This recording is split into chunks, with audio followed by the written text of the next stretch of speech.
Hello दोस्तों, आज बात करते हैं एक ऐसी महान हस्ती की जो परिचय की मोहताज नहीं है। Doctor APJ Abdul Kalam, missile man. Doctor APJ Abdul Kalam, उनका पूरा नाम अबुल पाकिर जैनुल आबदीन अब्दुल कलाम था।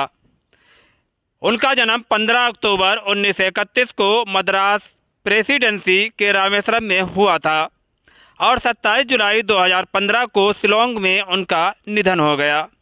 वे एक भारतीय वैज्ञानिक और राजनीतिक नेता भी थे जो बाद में भारत के 11वें राष्ट्रपति बने।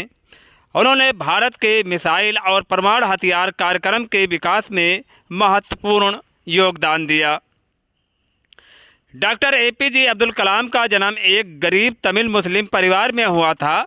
वो अपने परिवार के साथ तमिलनाडु के मंदिर शहर रामेश्वरम में रहते थे, जहां उनके पिता जैनुल आबदीन के पास एक नाव थी और वो स्थानीय मस्जिद के इमाम थे। वहीं उनकी मां अम्मा एक गृहिणी थी। कलाम के परिवार में 4 भाई और एक बहन थी, जिनमें से वो सबसे छोटे थे। कलाम के पूर्वज धनी व्यापारी और जमींदार थे और उनके पास बहुत सारी ज़मीन और संपत्ति थी, लेकिन समय के साथ तीर्थयात्रियों को लाने ले जाने और किराने का सामान बेचने उनके व्यवसाय को पवन ब्रिज के खुलने की वजह से भारी नुकसान उठाना पड़ा। नतीजतन कलाम का परिवार अपर्याप्त हो गया और जीवन यापन के लिए कड़ी मेहनत करनी पड़ी। उन्हें छोटी उम्र में ही अखबार तक बेचने पड़े।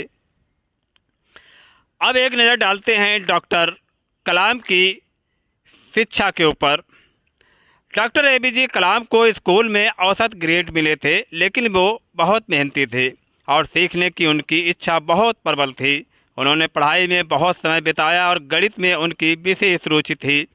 कलाम ने अपनी प्रारंभिक शिक्षा पूरी करने के बाद सोराटर्ज हायर सेकेंडरी स्कूल छोड़ दिया और सेंट जोसेफ कॉलेज तिरुचिरापल्ली चले गए।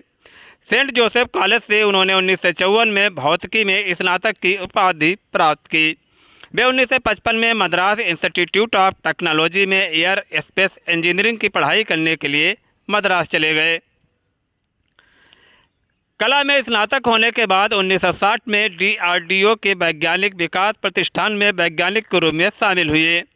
उनके करियर की शुरुआत एक छोटे होवरक्राफ्ट को डिजाइन करने से हुई। हालांकि वो DRDO में नौकरी के अपने चुनाव से आश्वस्त नहीं थे। कलाम को 1969 में इसरो में स्थानांतरित कर दिया गया, जहां वो भारत के पहले उपग्रह वाहन प्रक्षेपण के परियोजक निदेशक थे। उपग्रह वाहन ने जुलाई 1980 में रोहिणी उपग्रह को पृथ्वी की कक्षा में सफलतापूर्वक स्थापित किया। कलाम को 1970 से 90 के दशक के बीच सरकार की LV और SLV परियोजनाएं मिली। उन्होंने प्रोजेक्ट डेविल और प्रोजेक्ट वैलिएंट जैसी परियोजनाओं का निर्देशन किया। 1998 के परमाणु हथियार परीक्षणों में उनकी महत्वपूर्ण भूमिका ने भारत को एक परमाणु शक्ति के रूप में मजबूत किया। डॉक्टर एपीजे अब्दुल कलाम अब एक राष्ट्रीय नायक बन गए थे, जिन्हें आने वाले युगों तक याद किया जाएगा। हालांकि उनके द्वारा किए गए परीक्षणों ने अंतर्राष्ट्रीय समुदाय में भारी हंगामा मचा दिया था। डॉक्टर कलाम ने टेक्नोलॉजी विजन 2020 नामक एक राष्ट्रव्यापी योजना पेश की, जो उनके अनुसार 20 वर्षों में भारत की स्थिति को बदलने और इसे एक विकासशील से विकसित राष्ट्र बनाने का एक शानदार तरीका था। अब एक नज़र डालते हैं डॉक्टर एपीजे कलाम की राजनीतिक कैरियर पर। डॉक्टर एपीजे कलाम 11वें राष्ट्रपति बने। 25 जुलाई 2002 से 25 जुलाई 2007 तक उनका कार्यकाल रहा। राष्ट्रपति चुनाव में भारी मतों से जीत हासिल की। राष्ट्रीय जनतांत्रिक गठबंधन ने उन्हें राष्ट्रपति के लिए नामित किया था और समाजवादी पार्टी राष्ट्रीय कांग्रेस ने इसका समर्थन किया। उन्हें प्यार से लोगों का राष्ट्रपति कहा जाता था, क्योंकि उन्होंने लोगों को पूरे देश के कल्याण के लिए अनगिनत काम किए थे। 2005 में बिहार में राष्ट्रपति शासन लगने के कारण सबसे चर्चित राष्ट्रपतियों में से वे एक बन गए थे। कलाम ने एक बार फिर राष्ट्रपति पद संभालने की इच्छा जताई, लेकिन बाद में उन्होंने अपना मन बदल लिया। पद से विदा लेने के बाद वे शिलोंग में भारतीय प्रबंधन संस्थान में विजिटिंग प्रोफेसर के रूप में स्थानांतरित हो गए और अपना करियर शुरू किया। उन्होंने अन्ना विश्वविद्यालय तमिलनाडु में एरोस्पेस इंजीनियरिंग के प्रोफेसर के रूप में कार्य किया।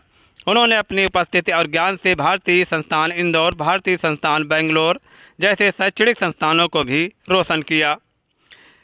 कलाम ने तिरुवनंतपुरम में भारतीय अंतरिक्ष विज्ञान और प्रौद्योगिकी संस्थान के चांसलर भी रहे। डॉक्टर एपीजे कलाम 83 साल की उम्र में उनका निधन हो गया। वो पूरे देश के लिए एक चौंकाने वाली खबर थी, क्योंकि एक पवित्र आत्मा हमेशा के लिए हमसे दूर हो गई। डॉक्टर एपीजे कलाम IIM शिलांग में एक कार्यक्रम में युवाओं के लिए भाषण दे रहे थे। भाषण के बीच में ही उन्हें दिल का दौरा पड़ा और वे बेहोश हो गए।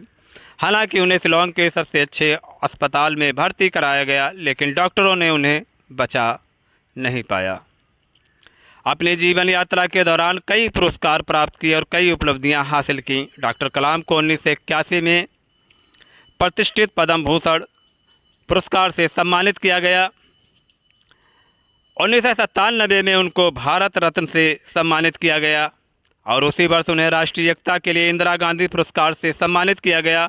भारत सरकार ने 1958 में कलाम को वीर सावरकर प्रौद्योगिकी में उनके योगदान के कारण 2000 में सशस्त्र रामानुजन पुरस्कार भी मिला। अंत में वर्ष 2013 में प्रतिष्ठित व्यक्तित्व को राष्ट्रीय अंतरिक्ष सोसाइटी द्वारा वॉन ब्राउन पुरस्कार से सम्मानित किया गया। डॉक्टर एपीजे कलाम ने हमारे राष्ट्र के लिए अपना अमूल्य योगदान दिया, जिसका शब्दों में वर्णन करना मुश्किल है, और डॉक्टर कलाम जैसी शख्सियत शायद ही हमारे बीच में आ पाएगी या नहीं। गाइस, आज के वीडियो में बस इतना ही, और आपसे मिलते हैं नेक्स्ट वीडियो में एक नई जानकारी के साथ। अगर आपको ये जानकारी अच्छी लगी तो वीडियो को लाइक करें, सब्सक्राइब करें और शेयर करें, और ऐसी ही सामान्य ज्ञान की जानकारी पाने के लिए आप देखते रहें हमारे video. Thanks for watching video.